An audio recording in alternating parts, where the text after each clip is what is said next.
5절까지입니다. 창세기 49장 1절에서 15절까지입니다. 야곱이 그의 아들들을 불러 이르되 너희는 모이라. 너희가 후일에 당할 일을 내가 너희에게 이르리라. 너희는 모여 들으라. 야곱의 아들들아 너희 아버지 이스라엘에게 들을지어다. 르우벤아 너는 내 장자요 내 능력이요 내 기력의 시작이라. 위풍이 월등하고 권능이 탁월하다마는 물의 끓음 같은즉 너는 탁월하지 못하리니 내 아버지의 침상에 올라 더럽혔음이로다. 그가 내 침상에 올랐었도다. 시몬과 레위는 형제요 그들의 칼은 폭력의 도구로다. 내 호나 그들의 회의에 상관하지 말지어다. 내 영광아 그들의 모의에 내 집회에 참여하지 말지어다. 그들이 그들의 분노대로 사람을 죽이고 그들의 혈기대로 소의 발목 힘줄을 끊었음이로다. 그 노여움이 혹독하니 저주를 받을 것이요 분기가 맹렬하니 저주를 받을 것이라. 내가 그들을 야곱 중에서 나누며 이스라엘 중에서 흩으리로다. 유다야 너는 내 형제의 찬송이 될지라. 내 손이 내 원수의 목을 잡을 것이요 내 아버지의 아들들이 내 앞에 절하리로다. 유다는 사자 새끼로다. 내 아들아 너는 움킨 것을 찢고 올라갔도다. 그가 엎드리고 웅크림이 숫사자 같고 암사자 같으니 누가 그를 범할 수 있으랴. 규가 유다를 떠나지 아니하며 통치자의 지팡이가 그 발 사이에서 떠나지 아니하기를 실로가 오시기까지 이르리니 그에게 모든 백성이 복종하니로다. 그의 나귀를 포도나무에 매며 그의 암나귀 새끼를 아름다운 포도나무에 맬 것이며 또 그 옷을 포도주에 빨며 그의 복장을 포도즙에 빨리로다. 그의 눈은 포도주로 인하여 붉겠고 그의 이는 우유로 말미암아 희리로다. 수불로는 해변에 거주하리니 그곳은 배 매는 해변이라. 그의 경계가 시돈까지리로다. 이사갈은 양의 우리에서 꿇어앉은 건장한 나귀로다. 그는 쉴 곳을 보고 좋게 여기며 토지를 보고 아름답게 여기고 어깨를 내려 짐을 메고 앞제 아래에서 섬기리로다. 아멘. 오늘은 우리 말씀의 제목을 말씀으로 묶인 공동체보다는 우리 공의의 하나님으로 보는 것이 좋겠습니다. 오늘 이 야곱이 아들들을 다 불러서 축복하는 장면이 나옵니다. 우리 내일 또 이어서 축복하는 나머지 아들들을 축복하는 장면이 나오는데 오늘까지 보면은 지금 르우벤, 시몬, 레위, 유다 그리고 수블론, 이사갈 6명을 축복하는 장면이 오늘 나옵니다. 근데 오늘은 특별히 유다를 어떤 사람은 축복을 많이 하고 어떤 사람은 왕의 축복을 하는데 어떤 사람은 완전히 없어질 것이다 이러한 저주를 퍼붓습니다. 그렇게 되는 어떤 역사적인 배경이 뭐겠냐. 하나님께서 유다를 뽑으신 것이 그냥 제비뽑기에서 뽑으셨을까? 우리 이런 생각을 해봐야겠습니다.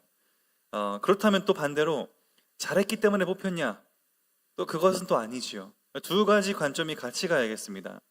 하나님은 우리의 삶을 완전히 무시하시지 않고 공의의 하나님이기 때문에 우리의 어떤 행한 일들, 우리의 신앙을 하나님이 염두에 두시는데 또 한 가지 중요한 우리의 관점은 꼭 우리가 자업자득이나 권선징악으로 행한 것에 따라서만 하나님은 평가하시지 아니하시고 하나님께서는 철저 하나님의 주권적인 은혜로서 하나님은 선택하시고 일하신다. 그러니까 이렇게 세상에도 불신자도 많고 다 하나님의 통치 아래 있지만 하나님은 구원하시기를 선택한 자들은 하나님의 주권적 은혜 앞에 있는 것이지요. 그런 의미 안에서 아들들 하나하나를 좀 보겠습니다. 르우벤 같은 경우에는 르우벤은 장자다.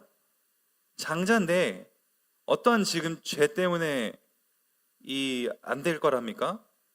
위풍당당하고 무슨 권능이 탁월한데 중요한 것은 물이 끓음 같아가지고 네 아버지 침상에 올라 더럽혔다.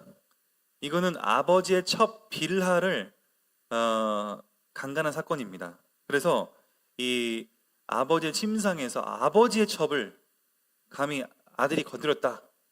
근데 중요한 것은 르우벤이 회개한 장면이 성경에 없습니다.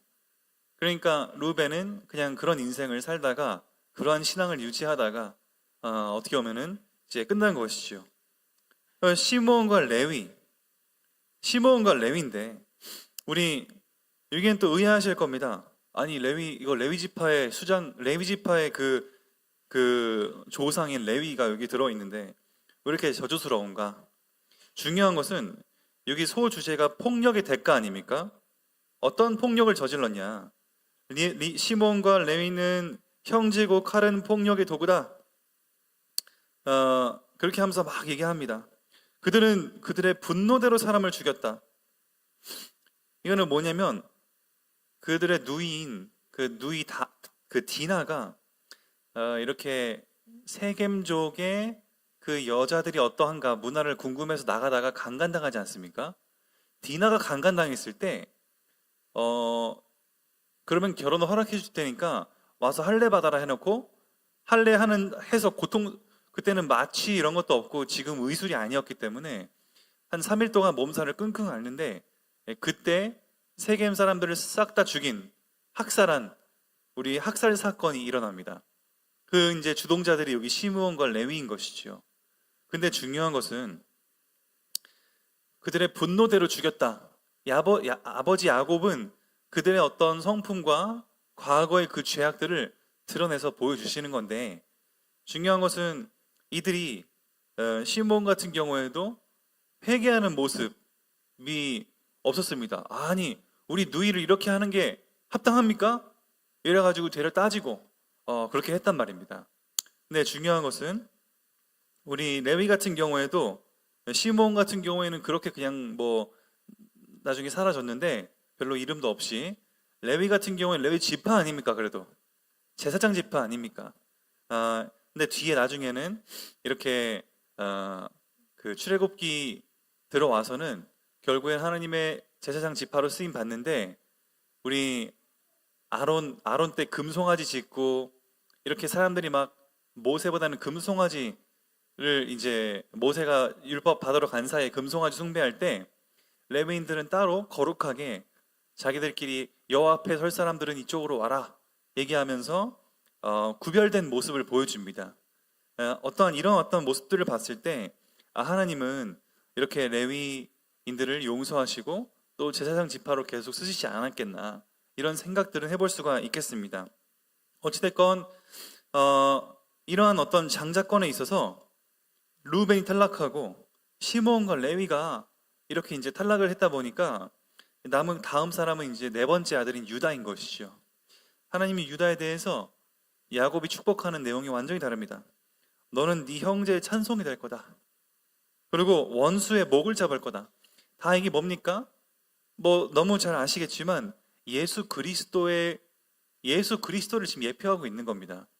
그리고 유다는 이제 유다는 사자 새끼로다. 또 규가 떠나지 않을 것이다. 기타 등등 해서 앞으로 장차 오실 예수 그리스도. 유다 같은 경우는 정말 또 성화의 아이콘 아닙니까? 유다 같은 경우에도 사실 실수가 많았습니다. 우리 그 며느리 다말, 며느리가 사실은 유혹해서 이렇게 다말을 다말 사실 몰랐죠. 다말인지를 이렇게 그냥 어디 창녀인 줄 알고 욕정에 끌려서 들어갔는데 임신하고 보니까 다말인 겁니다. 그래가지고 하나님 앞에 회개하면서 다말과 관계를 끊었습니다. 그러니까 다말과의 철저한 그런 어떤 관계를 끊은 것이죠.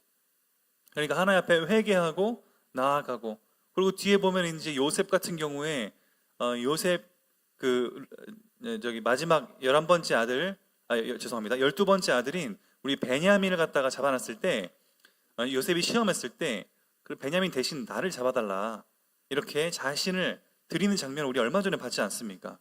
그러니까 유다가 변한 겁니다. 요셉을 팔았던 인물이고 또 욕정이 끌려서 며느리 다말과의 부적절한 관계가 있었지만 그 이후로 철저하게 회개를 했고 그리고 유다는 이제 나중에 요셉 앞에 섰을 때 우리 베냐민 대신 자기가 감옥에 있게 해달라라고 자신을 이렇게 내줄 수 있는 어떠한 그러한 회개한 사도 바울 잘한 게 있었습니까? 그리스도인들 죽이러 가는데 하나님이 나타나셨는데 그러니까 뭐 그게 중요한 건 아닙니다. 그러나 족보적으로 정리를 해보자니 이렇게 첫째랑 둘째, 셋째는 이러한 의미에서 탈락을 했고, 유다는 그런 의미에서 이렇게 장자의 축복을 받고 예수 그리스도와 왕들의 축복을 이렇게 받게 되고, 그래서 다윗도 이 유다 지파를 통해 또 예수 그리스도가 이 유다 지파를 통해 나오시는 축복을 얻게 됩니다. 그리고 스불론은 뭐 그냥 해변 쪽에서 상업 지구를 형성하면서 잘 살았다고 기록이 돼 있고, 이사갈, 이것도 한 가지 이제 봐야 될 또 관점은, 그는 뭐라고 써 있습니까? 쉴 곳을 보고 좋게 여겼다. 땅을 좋게 여겼다. 이 말은 뭔 말이냐면 현실을 보고 그냥 안주하는 캐릭터였다는 겁니다. 노력을 하지 않고 안주했다. 그래가지고 결국엔 나중에는 이렇게 그 자신의 어떠한 그런 주도적인 그 위치를 잃고 나중에는 일꾼으로 그냥 전락하게 되는 그러한 뒤에 그 모습을 볼 수가 있습니다. 그러니까 전체적으로 봤을 때 우리 항상 두 가지를 같이 봐야 됩니다. 하나님이 선택하시고 하나님 일하시니까 우리는 아무렇게나 살아도 되지, 이것이 아닙니다. 하나님은 하나님의 절대적인 선택과 은혜와 주권은 하나님의 손에 있지만, 동시에 우리는 뭡니까? 우리 인간의 책임이 같이 있는 겁니다. 이것이 바로 공의의 하나님인 것이죠. 우리는 오늘도 우리의 삶에 최선을 다하고 우리의 삶에 맡은 바 직분을 충실히 이행하고 우리와의 관계를 소중히 하는 것이 인간의 책임인 것입니다. 하나님이 알아서 언젠가 구원하겠지, 하나님이 알아서 하시겠지, 그거는 공의의 하나님을 무시하는 것이죠. 그래서 오늘 보면은 이렇게 아들들별로 특징들이 있습니다. 야곱이 참, 제가 지난주에도 어제도 말씀을 드렸지만, 야곱이 우리 교차 축복을 했던 것은 결코 실수나 개인적인 어떤 그러한 이 자신의 어떤 욕망 때문이 아니었습니다. 영적으로 분명하게 깨어 있었다는 것을 오늘을 통해 다시 한번 볼 수가 있습니다. 아들들 한 명 한 명을 얘네들이 어떠한 영적인 그런 성품이었는가, 캐릭터인가, 상태인가 하면서 하나하나 이렇게 어떤 사람은 저주하고 어떤 사람은 축복하고 하면서 아들들을 한 명 한 명 집어낼 수 있는 그런 깨어있는, 눈은 안 보였는데 이삭이랑 똑같이 눈은 안 보였지만 전혀 다른 모습을 보이게 됩니다. 그래서 이삭은 참 영적으로 깨어 있었고 이렇게 한 명 한 명 공의의 하나님임을 드러내는 야곱의 어떤 모습을 볼 수 있으며, 오늘 말씀의 교훈으로서는 우리는 오늘도 공의의 하나님이심을 인정하고 우리의 맡은 바 우리의 직분을 잘 수행해서 권선징악, 선을 행하고 악은 징벌한다. 그리고 우리 자업자 등의 그런 부분, 또 인과응보, 우리는 이런 것들을 잘 기억하면서 오늘 하루에 우리의 책임을 잘할 수 있는 우리 온사람교회 성도님들 되시면 좋겠습니다. 그러나 반대로 항상 하나님은 하나님의 주권적 은혜로 우리를 살피시고 인도하신다. 하나님의 은혜가 없이는 우리는 우리의 책임을 다할 수가 없다라는 주권적인 그 은혜를 우리는 놓치면 안 되겠습니다. 우리가 어떻게 우리 책임을 다합니까? 하나님의 은혜가 없는데. 하나님의 은혜가 있기 때문에 하나님의 일반 은혜 가운데 우리가 거하고 구원의 축복의 특별 은혜 가운데 우리는 거하기 때문에 오늘도 우리는 우리의 맡은 직분에 최선을 다할 수가 있는 것이겠습니다. 이러한 균형 있는 신앙생활, 또 공의의 하나님을 인정하는 신앙생활을 누리시기를 예수 그리스도 이름으로 축복드립니다. 우리 기도하겠습니다. 하나님 감사합니다. 오늘도 하나님께서 영광을 받으시고 공의의 하나님을 인정하면서 우리 야곱이 아들들 한 명 한 명 축복할 때 그들의 과거와 그들의 어떤 이 인광보, 권선징악을 생각하면서 하나님께서 선택하신 그 축복도 같이 기억하게 됩니다. 우리가 공의의 하나님을 인정하고 우리의 책임을 다하면서 동시에 하나님의 주권적 은혜를 같이 누릴 수 있는 우리가 되게 해주시옵소서. 예수 그리스도 이름으로 기도드립니다. 아멘.